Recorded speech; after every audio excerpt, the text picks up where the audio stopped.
Olá, amigos e irmãos. Bem, agora eu quero compartilhar com você um pouco do que eu acredito e como eu acredito e o porquê eu acredito.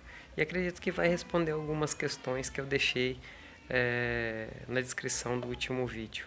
Bem, em novembro de 2016, eu senti o chamado de Deus para o Ministério da Saúde da Igreja Adventista do Sétimo Dia. Não fazia a menor ideia do que era, para que servia e qual peso teria na minha vida. Inicialmente, eu procurei dar o que há de melhor para Deus. E na minha cabeça, o que há de melhor era estudar o que os cientistas, os médicos, os nutricionistas, biólogos, físicos, químicos e o que há de melhor, né, no mundo. Procurei estudar por esse caminho e falei, vou oferecer o meu melhor para Deus. E quase fiquei doido, passando às vezes 10 horas assistindo palestras, comprei livros com mais de 5.000 citações científicas e pesquisei algumas dessas citações, né? Lógico que não consegui pesquisar todas, mas as que eu duvidava um pouco, então eu fazia pesquisas. Comecei a assistir alguns vídeos que eu considerei relevantes pela internet, né? E vários casos de pessoas.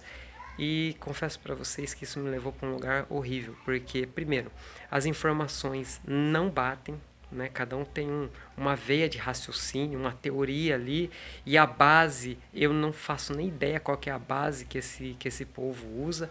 Na verdade, geralmente eu acredito que a base é dinheiro, né? Porque antes de ontem mesmo eu estava vendo numa rede social dizendo que a pessoa que toma um copo de bebida alcoólica por dia tende a não ter ataque cardíaco, né?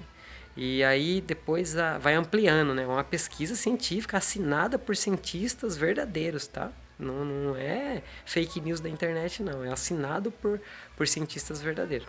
E aí diz lá que se a pessoa beber uma quantidade X de álcool por dia, então ela tá garantida ali que não vai ter um ataque cardíaco. E a gente sabe como que essas coisas funcionam, né? Na verdade, a indústria do álcool vem ali e fala quanto você quer. Ah, é tanto. Ah, nós queremos um cientista que prove que a bebida alcoólica ela faz bem para a saúde, né? E aí alguns cientistas que querem morder uma bocada ali, né, abraçam essa ideia e começam as pesquisas dele de uma forma louca ali que eles consigam englobar o que está sendo pedido como se fosse uma grande verdade, né? E aí emplaca isso daí e as pessoas de cabeça fraca, né, que não tem nenhum embasamento, aí acabam sendo levadas, que nem a enxurrada leva, qualquer sujeira na rua, essas pessoas acabam sendo levadas aí por essas ideias malucas aí, né? Mas então eu passei vários meses estudando por essa via e sinceramente não concordava com aquela ideia de que tinha que pesar 300 gramas disso, 100 gramas daquilo, 200 gramas daquilo, que tinha que correr atrás da B12, que tinha que correr atrás do ferro, do ácido, do sei lá do que, né, das vitaminas e tal, e comecei a ficar quase bobo com essas informações aí. Minha esposa ficou muito brava comigo, nós tivemos problema até no tempo, porque eu era sincero, eu acreditava nessas coisas e aí eu queria viver desse jeito. Só que é o seguinte, se você for acreditar em tudo que te aparece, poxa, você só pode ficar maluco, porque as informações não batem, não se conciliam, né? Mas depois de vários meses, então, eu tive o que eu acredito a melhor ideia da minha vida. Eu parei e pensei, eu sou um cristão. E um cristão segue Cristo. E a Bíblia Sagrada é o testemunho de Cristo. E aí eu entendi que eu tinha feito as minhas pesquisas totalmente erradas. Abandonei tudo que eu tinha estudado até ali e decidi começar do zero. Comecei a estudar de Gênesis a Apocalipse o que Deus dizia sobre a nossa saúde, a nossa vida, a temperança, né? E quão maravilhoso foi essa experiência na minha vida e é isso que eu quero compartilhar com vocês. Bem, quando eu comecei a estudar a Bíblia, a primeira coisa que eu entendi é o seguinte: quando Deus criou o homem, em Gênesis 1:29, diz que a gente deveria comer frutos e tudo que dava semente em cima da terra. Então fica uma lista bem clara de qual é a alimentação mais própria para o homem logo ali na criação, né? Qual é a alimentação própria? Frutas, frutas, legumes, né? Sementes, cereais, né? Então tudo que dá em cima da terra. Só que você já refuta ali frutos do mar, que o pessoal fala, né? Ou algas marinhas, essas coisas, em cima da terra. Batatas, né? Tubérculos, né? Na primeira instância, Deus não nos deu isso para comer, tá? Na primeira instância. Verduras, né? Como folhas, né? Alface, couve, essas coisas também não faziam parte da alimentação do ser humano, tá? Na primeira instância. Então, era só frutas e o que dá semente em cima da terra.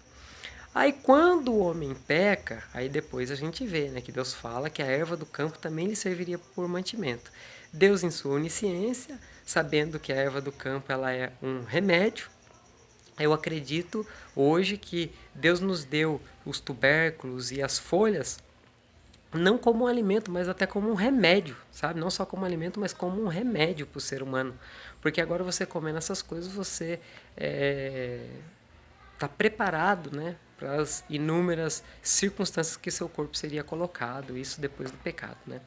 E quando Deus foi permitir que o homem comesse o alimento carne, essa é uma coisa incrível, né? Tudo que eu estou falando aqui é para você pegar sua Bíblia e pesquisar, tá? Não acredita em mim, não.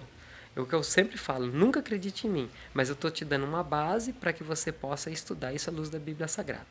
Vamos lá. Deus, ele viu que o homem estava pecando demais. Ele viu que o homem se tornou maldade.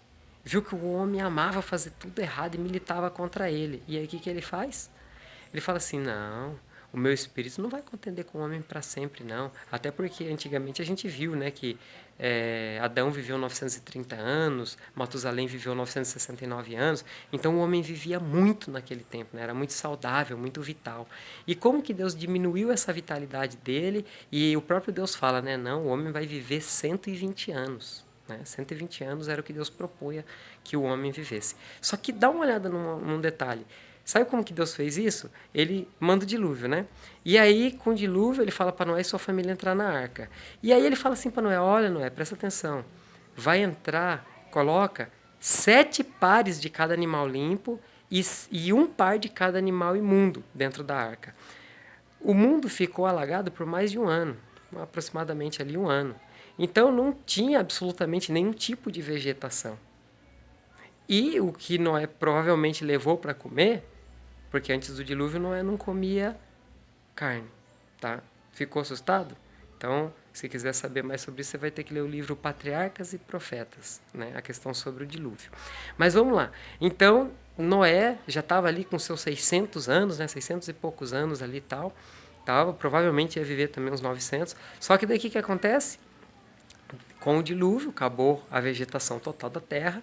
E Noé, dentro da arca, ele olha ali e vê 7 animais, né? Vê 7 veados ali, por exemplo, vê 7 búfalos, vê 7 rolinhas, né? Ele fala, esses aqui eu posso comer. Tem 7, eu como 1, 2, 3 dele e ainda vai ter bastante. Mas quando ele olhava para um morcego, quando ele olhava para um porco, quando ele olhava para alguma coisa assim que só tinha 1 par, então ele falava, isso eu não posso comer. Se Noé tivesse comido um animal imundo, seria extinção eterna. Hoje ele nem existiria para a gente ver.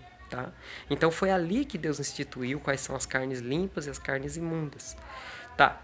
E Noé começa a comer. Ele e sua família começam a comer carne. E a gente vê na vida de Noé que ele já viveu bem menos. Né? Então Deus diminuiu a longevidade de Noé. E as pessoas que queriam obedecer a Deus, que viveram depois de Noé, o próprio Noé informou eles, olha, essas são as carnes limpas, essas são as carnes imundas. E aqueles que eram fiéis podiam comer das carnes limpas à vontade ali, né? Porque era propósito de Deus, foi Deus que instituiu o homem comer carne, com o propósito de diminuir a longevidade dele, entendeu? Ele vivia muito, agora ele ia viver pouco. Claro que mudou também, né, o ecossistema ali, né, antes do dilúvio e depois do dilúvio, isso contribuiu bastante, obviamente.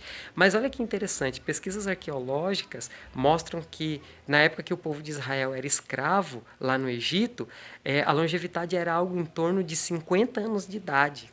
Nossa, muito pouco, né? E interessante o seguinte, Deus não tinha falado que era 120? E por que desceu para 50? Né? E depois quando a gente vai lá para o Salmo 90, né, que o povo de Israel ele foi um povo desobediente, você concorda comigo, né? Que Deus levou eles para o deserto, queria dar o maná, queria purificar eles, eu já vou entrar nesse ponto, mas o que eu digo assim, lá na frente Deus queria aumentar a longevidade do povo de Israel, para eles viverem mais, e mais com qualidade de vida, né? Mas o salmista diz que era ali 60, 70 anos, né? Não é isso? 70, 80 anos, né? 70, 80 anos, e o que passasse disso era o quê? Canseira. Canseira. Então a longevidade do homem foi diminuindo. Por quê? Porque ele se tornou desobediente. Tá? Então, eu estou dando um resumo assim, né, do estudo da alimentação a respeito da luz da Bíblia. Mas Deus tinha um propósito com o povo de Israel. Deus queria destacar o povo de Israel perante o mundo. O povo de Israel ia fazer uma alimentação provida por Deus, né? E as consequências disso seria de repercussão internacional. O mundo inteiro ia olhar, nossa, mas aquele povo não fica doente, nossa, mas aquele povo é bonito, nossa, mas aquele povo lá não tem obesidade, todo mundo, caramba, né? Vamos lá, vamos ver o que está acontecendo lá. Esse era o propósito de Deus. E infelizmente, com o povo de Israel, Deus nunca conseguiu cumprir esse propósito, porque o povo de Israel era um povo desobediente. Sempre queriam carne, e facilmente se perdiam nos costumes mundanos. Mas olha que interessante, com 4 jovens, quando o povo de Israel perdeu ali, eles foram cativos várias vezes, né? Por muitas vezes eles eram cativos, e Deus levantava ali nazireus, né? Para Deus tentar ali mostrar o propósito dele, já que não conseguia através do povo de Israel, pelo menos pelos nazireus, né? Mas os nazireus, assim como Sansão, às vezes também não dava muito certo.